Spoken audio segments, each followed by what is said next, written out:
All right, listen up. We're about to pull off the heist of a lifetime. Our target?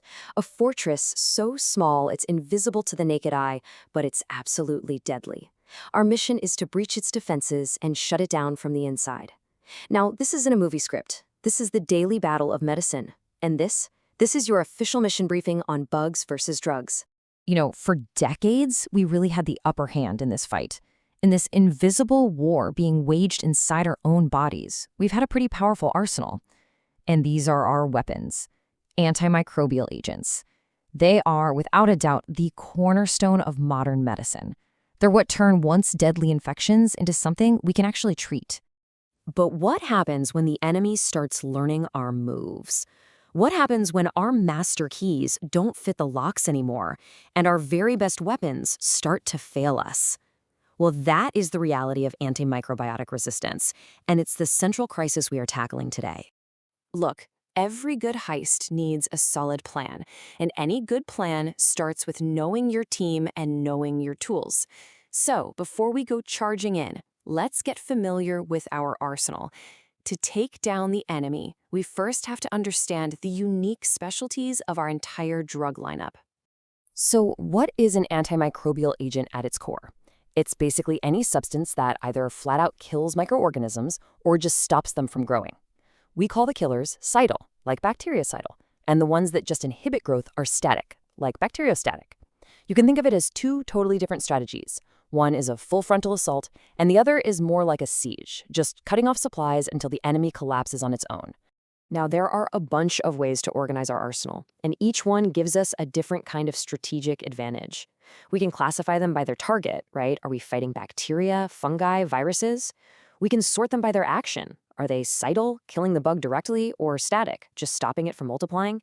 We could even look at their source. Is it a natural antibiotic or is it a synthetic drug cooked up in a lab? Or even where it acts, a disinfectant for a countertop or an antibiotic for inside the body. But for our heist, the most crucial classification, the one that gives us the actual blueprint for the attack, is the mechanism of action. This, right here, is the playbook. All right, team, let's get to it. Here's the plan of attack. We're looking at this bacterium like it's a fortress. We can't just go charging the front gate, we have to be smart about it. We're gonna hit it at its weakest, most critical points to make sure we get a total takedown. And here it is. This is our blueprint. See all these different components? You've got the cell wall, the protein factories, those are the ribosomes, and the command center where all the DNA is stored. These are our targets. We're going to attack the walls, the factories, and the command center all at once with different specialized agents. Okay, first up, target number 1, the cell wall. This is basically the bacteria's outer armor. Our demolition team specializes in taking this thing down.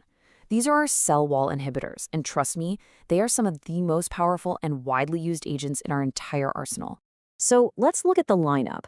We start with our famous beta-lactams, like penicillins and cephalosporins, but the enemy is smart. They've developed countermeasures, like beta-lactamases, which are enzymes that literally chew up our drugs.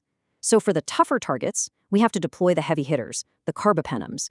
And when we're up against superbugs like MRSA, our go-to is usually a glycopeptide like vancomycin.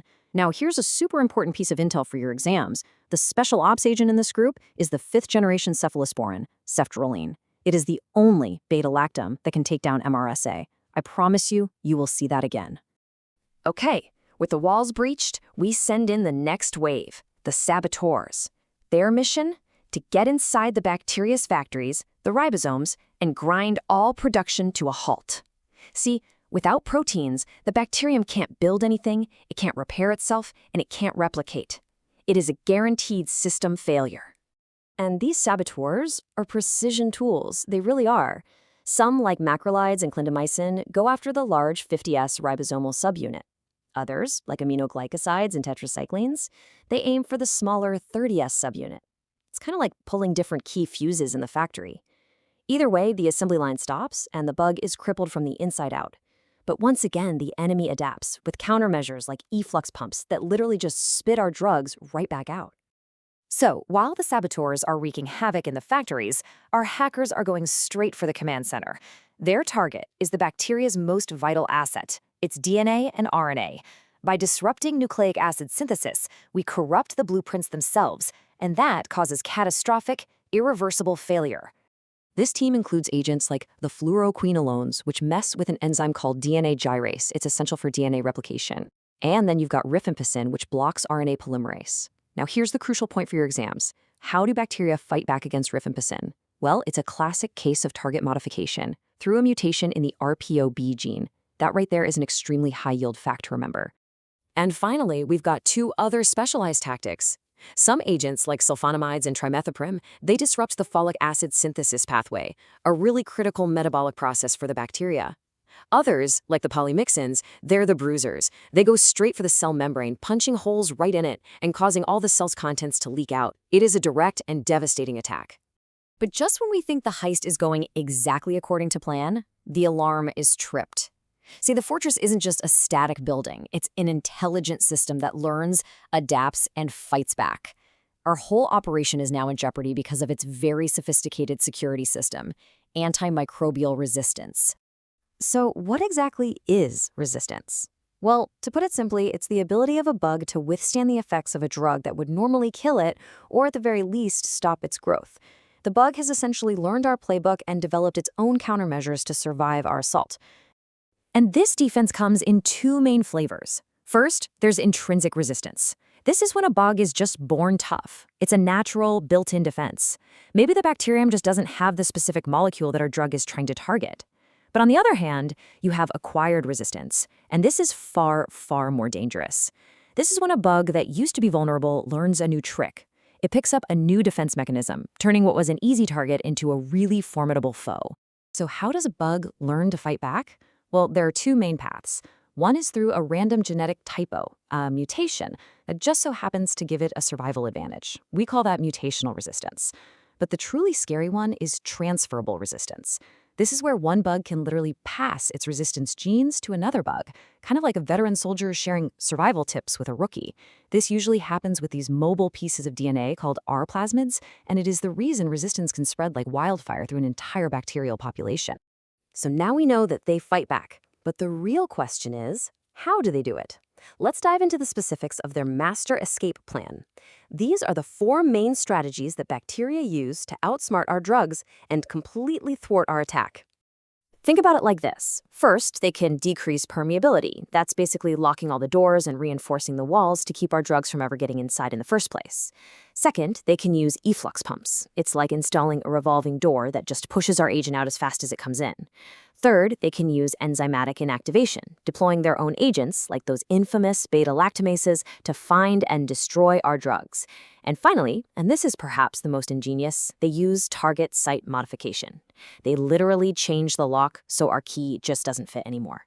And this slide right here perfectly illustrates that concept with a classic, clinically critical example, MRSA. So methicillin-resistant Staphylococcus aureus becomes resistant by changing its target. It produces an altered version of something called a penicillin-binding protein, or PBP2A. Our beta-lactam drugs are designed to bind to the original PBP, but they can't latch on to this new PBP2A. The lock has been changed, and our entire class of beta-lactam keys is now completely useless. It's the perfect example of target site modification. All right, we've seen the plan, we've analyzed the enemy's counter plan. Now it's time for the final debrief. This is your high-yield mission summary, packed with the absolute essential intel you need to ace your exams and win this war on paper long before you have to fight it in the wards. Let's lock in these must-knows for your exam. Okay, first, the only beta-lactam that's effective against MRSA, that's the 5th-generation cephalosporin, ceftaroline. Second, the key resistance mechanism for rifampicin is a mutation of the RPOB gene. Got it? Third, remember that vancomycin is the drug of choice for both MRSA and Clostridium difficile. Fourth, know that ESBLs, AMP-C, and carbapenemases are all just different types of beta-lactamases, those enzymes that destroy our drugs. And finally, remember the big picture global drivers. Irrational antibiotic use and poor infection control are what's fueling this crisis. These are the high-yield facts you absolutely need to have down cold. So we end right where we began, caught in the middle of an escalating arms race. This isn't a simple heist with a clean getaway. It's an ongoing war. And that leaves us with the most critical question of all. As bacteria continue to evolve their defenses with, frankly, breathtaking speed, how are we going to design the next generation of weapons to stay one step ahead?